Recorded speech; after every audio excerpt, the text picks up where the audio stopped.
This is such a hilarious story. There's a guy who is a fake chef that went around pranking news stations. He calls himself Chef Keith. And look at the compilation of the jokes he managed to pull off. Leftovers. So this morning you're in luck.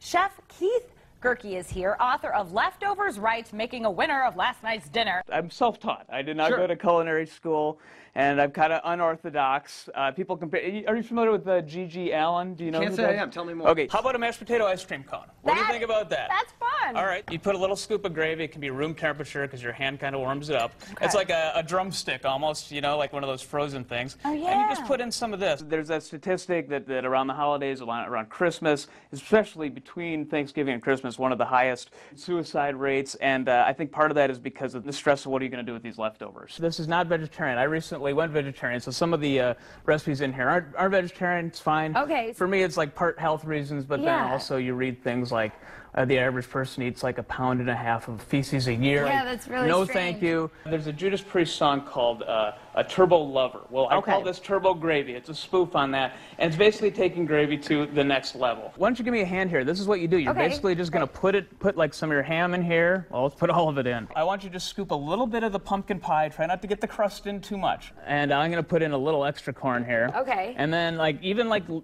fried chicken, put it all in there. Even Kids if your mashed potatoes have butter, they're okay? Yeah, it's fine. It's all going to come out in the wash. And then add more gravy. Gravy to gravy. Of course. We need more gravy to make the gravy. I'm using 2%. You can use skim for a heart-healthy menu. So put on some corn sprinkles. And of course, don't forget your cranberry cherry on top. I always do a wrap. That's kind of a... That's easy. Can you give me a beatbox? Like a beatbox? Well, holidays are here, and it's time for cheer, but leftovers have you feeling fear. Go to the fridge, take out the container. You can make your leftovers even greater. Wrap is great, wrap is great. Boom. There we go. Yes. And this is like Jamba Juice, eat your heart out, right? Just take a funnel that you get at a hardware store, put it in an old milk jug, and this will just put it in here. You can put 6 meals or more in this milk jug. That's taken a long time to drain. And this is so fun. My daughters, Spirit and Curtis Ann, love these smoothies. It's maybe not as blended as we'd like, but just try a little bit of that.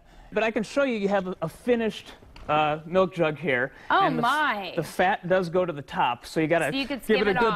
Oh. So come meet Chef Keith today. You are going to be at Barnes & Noble at 1 o'clock. He's going to be signing copies of his new book. Actually, I should say, I just checked my email before, and I might have to cancel the signing because the books have not arrived. Oh, well, okay, never mind then. My daughter won't even try this stuff without the whipped cream. Like, you're going to have whipped cream left over, right? Whoops. Oh, sorry. I am so sorry. It's okay. God. We're going to throw things out to Mark for a check of our weather. Sounds like some great recipes there to try out with your leftovers. What this shows you, the fact that this guy's able to get away with making grotesque things on TV and people just take it and they're, oh, that makes sense. What this shows you is that people do system rationalization. So if they're told, hey, this guy is a chef, then they think, oh, he's a chef. I guess whatever he's in favor of, whatever he makes has got to be good. I mean, he's the famous chef. So it shows you, if you're presented as something, people just project that onto you and they think, well, whatever he does has got to be official. But then it shows you that, and it also shows you the people are kind. Like, they don't want to be the guy that stands up and say, that shit is gross, son. What are you making here? You're putting fried chicken in a fucking blender? You did a mashed potato ice cream cone? That's ridiculous. Ew, that's gross.